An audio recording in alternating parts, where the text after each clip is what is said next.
Snow slammed into Lena Arkwell's face so hard, it felt like someone was throwing knives. She stumbled down the stone steps of the house that had once been everything. Safety, reputation, the neat rhythm of family. The front door clicked behind her, the sound like a guillotine. "Don't come again!" Her mother's voice ricocheted down the porch, thin and precise and full of poison. "You are not welcome here, do not return." Lena kept moving. Her backpack scraped her shoulder where the strap had cut through the fabric.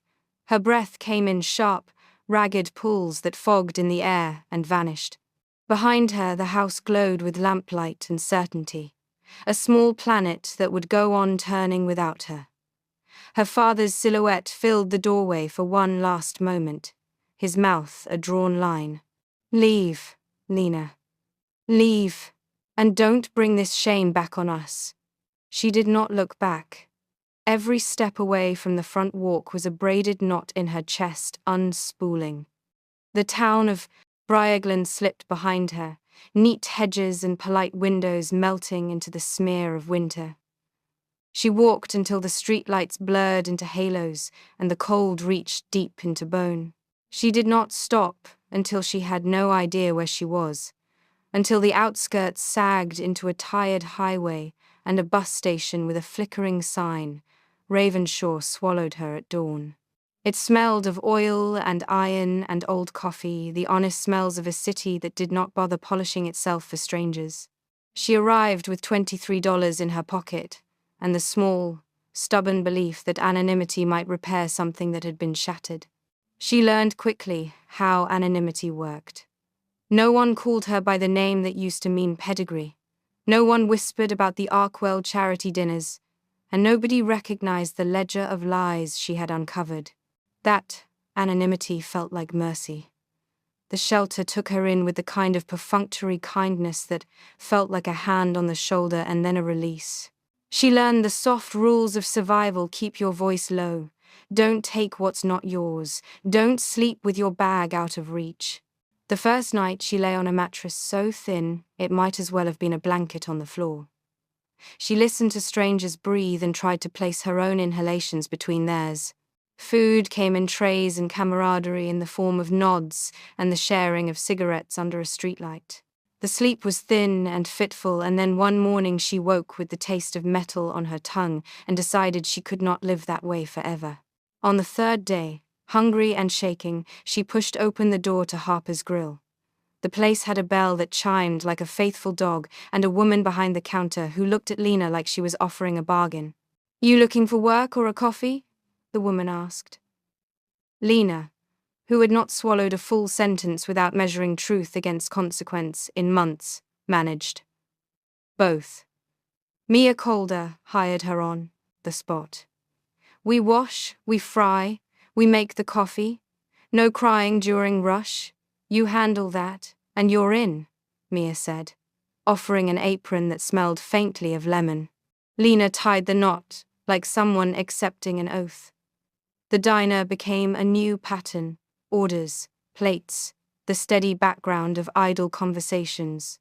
Work steadied her. The money put a roof over her head above a laundromat where the detergent smelled like possible futures. She learned how to braid a mop string and how to time the eggs so they never curdled. Simple, repetitive competence stitched her nights into something softer. Years condensed into routines at the diner. Lena's hands became honest, calloused in a quiet way that meant she had done something that fed people. The city's anonymity was balm. She moved through Ravenshaw like someone wrapped in the slow confidence of habit. She wrote to Nora once, a folded postcard tucked into the slot of a mailbox, and Nora's reply arrived like a small anchor, an invitation to come home if she ever needed to. That note was folded into a book and kept like an amulet, proof the world could be patient. Then a letter with Nora's handwriting arrived on a winter morning. Lena sat on the edge of her bed and stared at it until the sun had shifted and the apartment lightened. The first line hit like a fist. "Your father is very ill. He asks for you. Come, if you can. Also, Callan Ward has been asking about you. Nora. Callan. The name opened a raw place under Lena's ribs.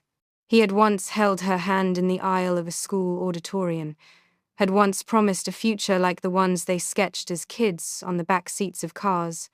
Later, when Lena tried to expose the charity's leaks, Callan's testimony in court had been a knife. He had said under oath that he had seen nothing.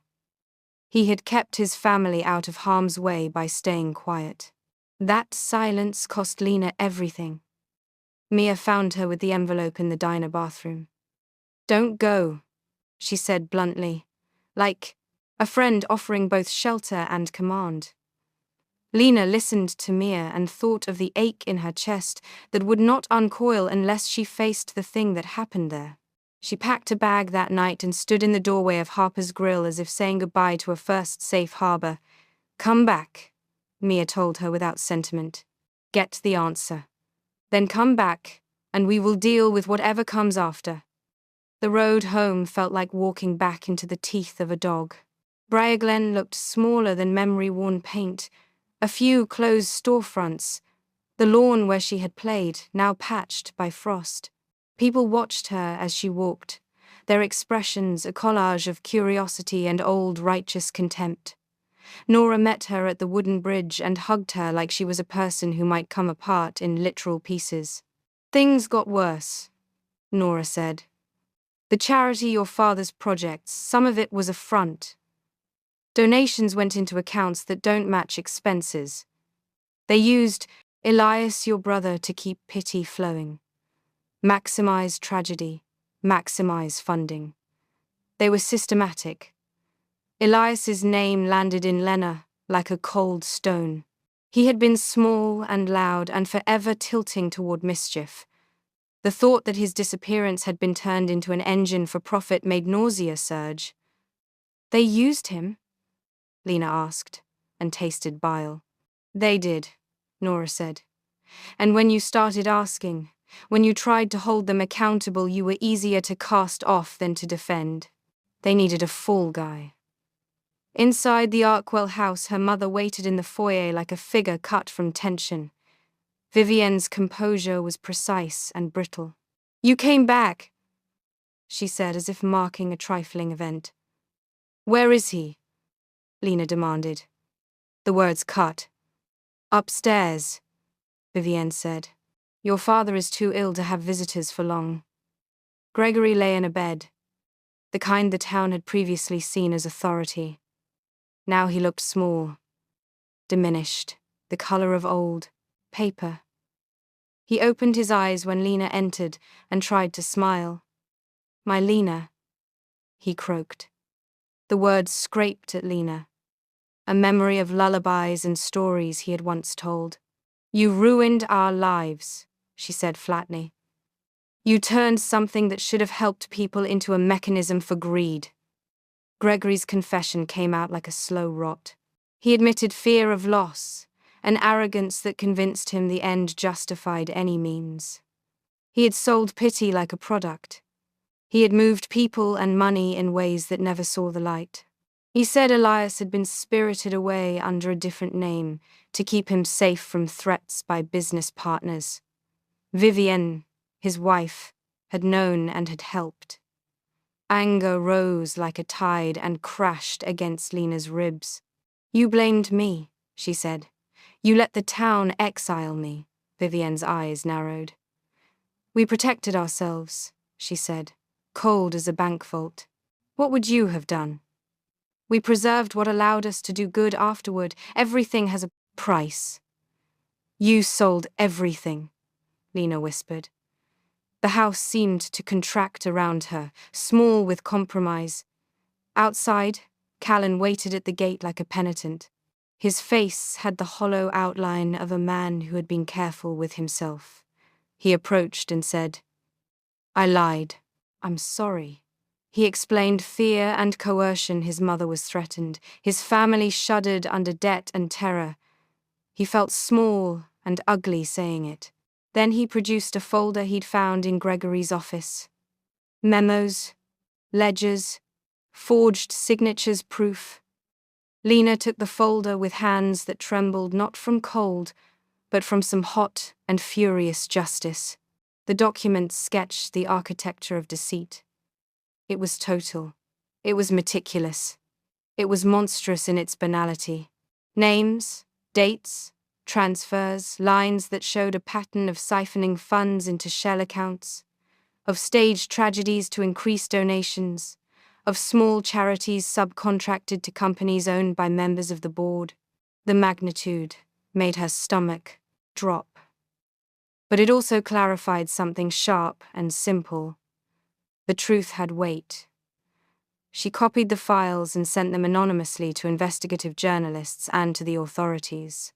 The town woke to a swarm of cameras and a chorus of scandal. Vivienne answered questions with a measured face and refused to crumble. The charity's doors shuttered and donors threatened litigation. Briarglen felt as if it were being stripped of varnish. For Lena, it was not victory. The truth felt granular under the nails. It did not fix the hollow at the center, but it opened the air. People stared at her like a relic of a lesson. She felt no sweetness.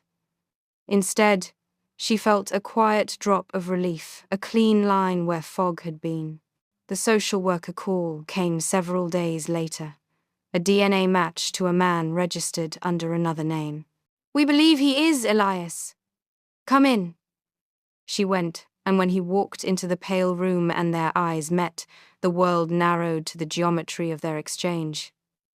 He was older, hardened, and softer at once, and when he moved toward her, Lena ran until she was in his arms. They held for a long time. Words were small between them, apologies stitched with silence, grief tempered by relief. He said, "I looked for you," and the phrase sounded like a promise redeemed. After the reunion, Lena walked the town with Elias, like someone reclaiming a small geography stoops they used to sit on, trees they had climbed, the river they had dared to jump into as kids. The house still stood, but its authority had been reduced to a public spectacle. Investigations moved slowly. Pain threaded through hearings and depositions. Vivienne maintained a mask of control. The town did not know what to do with the revelation that its saints had been sinners. Lena found herself learning new trades, accounting classes at night, because the math steadied her and because she wanted to ensure no ledger ever swallowed truth again. She and Elias stitched together a modest routine. Work, cheap, dinners, evenings of awkward conversation that turned honest. Mia sent packages when she could and sat quietly when Lena needed to sleep. Months later, the charity's board was forced to step down, officials pled out, and some of the stolen funds were returned. The community that had once banked on appearances rebuilt, raw and slower, with other people taking the places left by the Arkwells. Lena volunteered with a reformed outreach program, not for redemption but because children who once benefited deserved better than the shell of a name. One morning she stood by the diner window and watched the street and felt at last something that could be named peace. Not a loud, triumphant thing, but a low, constant hum that meant she had survived and had chosen to keep living. Elias at her side, Mia's laugh in her ear. She realized leaving had been the sharp hinge that let her find a life of her own making. She touched her pocket, where a small folded card from Nora sat and smiled, quiet and inevitable. Lena didn't plan to stay in Briarglen for long. The town felt like a bruise, every street corner pressed something sore, every face held a shadow of memory. But Elias asked her to stay just a little longer, at least until he understood the pieces of the life he'd lost. He took to following her around like he had as a kid, hands in his pockets, glancing at her every few seconds as if reassuring himself she was real. They walked together through the market on a cold morning. Vendors whispered, some pretending not to stare, others outright gawking. The Arkwell family name had been dragged across headlines in the last weeks, and seeing Lena alive, walking, breathing it unsettled people, She had been a ghost they once cast out. Now she was flesh, and the truth clung to her like a second skin. As they reached the end of the market, a woman stepped in their path. Mrs. Peel, once a devoted supporter of the Arkwell charity. Her eyes darted between them before she spoke, her voice tight with judgment. "I hope you're satisfied," she said. "Look what you've done to your mother. She can't sleep. Reporters outside her door. Her reputation destroyed." Lena didn't flinch. "I didn't destroy her reputation. She did." Mrs. Peel made a disgusted sound. "You children today have no loyalty." Elias stepped forward, protective. "Loyalty's not covering crimes." Mrs. Peel's face reddened. "Your parents raised this town. They fed families, funded schools, built shelters. With stolen money," Lena cut in. "Money meant for children like us, people like us." The woman hesitated. For a moment, her face faltered with doubt, then she turned sharply and walked away without another word. Elias let out a bitter laugh. "They want heroes so badly they'd rather keep their villains." Lena didn't answer. She just kept walking. That night, as they sat together at Nora's kitchen table with cups of steaming tea, Elias said, "I want to know everything, but I don't think I'm ready to hear it yet." "You don't need to be," Lena said gently. "Makes me wonder," he whispered, tracing circles on the table. "If I would have ended up like them. If I stayed." "You wouldn't," Lena said immediately. "You say that, but you didn't see how people treated them. They weren't saints, they were worshipped. Teachers, neighbors, donors, they bowed to them. We grew up thinking we were special. What if I had grown into their version of special?" Lena reached across the table and took his hand, her voice soft but certain. "The fact that you're asking that question proves you wouldn't have." A quiet settled over them. Not uncomfortable, but heavy with realization. They were two siblings trying to stitch a broken legacy into something that made sense. 2 days later, the court summoned Lena to provide a statement. She didn't want to go, but she knew she had to. She sat in a small office with a state investigator, her fingers twisting a pen. "You uncovered the false ledgers," the investigator said. "You provided the materials. Why come forward now?" Lena's breath trembled, but her voice stayed steady. "Because I learned that telling the truth late is better than never telling it at all." The investigator nodded. "We may need you to testify, depending on how the charges proceed. Your mother is refusing cooperation." "I'm not surprised," Lena muttered. "She claims she signed the documents under pressure from your father." "That's a lie," Lena said. "She wanted to protect the family name. She always did." When she left the office, she found Callan waiting by the sidewalk, hands shoved deep in his coat pockets. Lena froze when she saw him. She didn't know if she wanted to turn back or walk past him without a glance. He approached slowly. "I won't take long," he said. I need you to know that I'm cooperating with everything. Investigators, court, journalists. I'm telling the truth this time." Lena swallowed, her eyes scanning his face. "Why now?" "Because I owe you that much," he said. "And because I can't keep carrying what I did." She didn't respond. Not immediately. His apology from days earlier had cracked something inside her, but cracks weren't healing. They were just the beginning of it. She finally spoke. "The truth won't erase what happened." "I know," he said. "But it might keep it from happening again." She nodded once, brief, controlled. Then she walked away. Callan didn't follow. Later, at Nora's house, as she warmed her hands near the heater, Nora approached her quietly. "Are you staying long?" she asked. Lena shook her head. "I need to go back to Ravenshaw soon." Nora looked relieved and sad at the same time. "I figured this place isn't good for you." "It's not good for Elias either," Lena added. "He needs distance from all of this." "And you?" Nora asked. Lena hesitated. The ground was brown and damp, the markers cold with frost. She stood between her parents' graves, clasped her hands together, and let silence stretch long enough to feel honest. "I hope, wherever you are," she whispered, "you understand what you did, and what I had to do."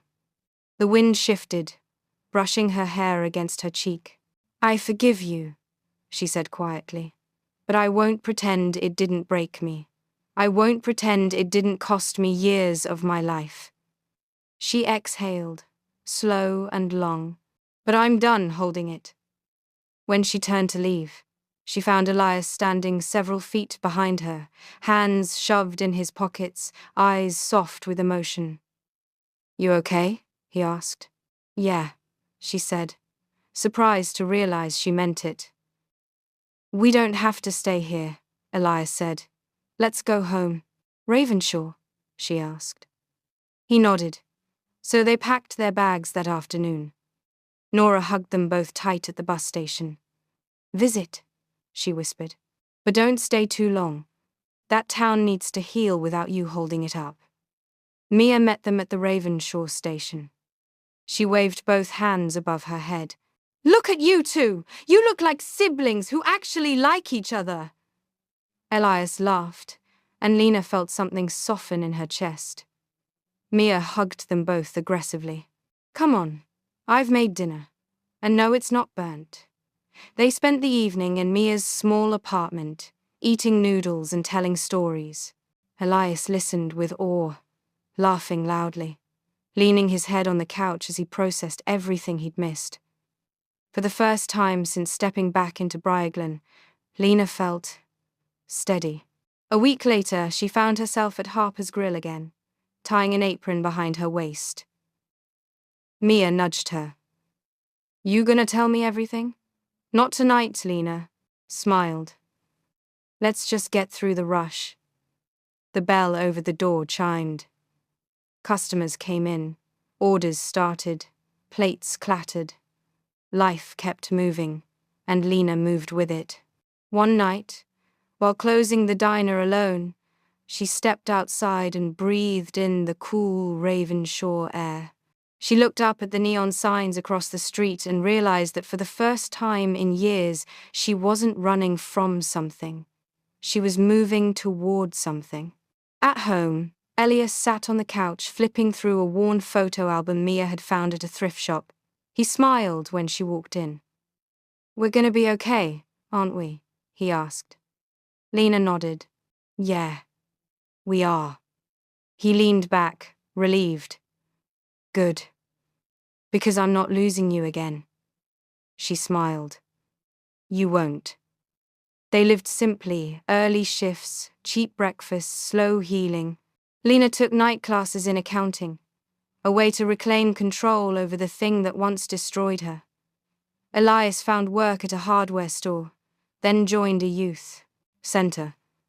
They built a life made of small victories and honest work.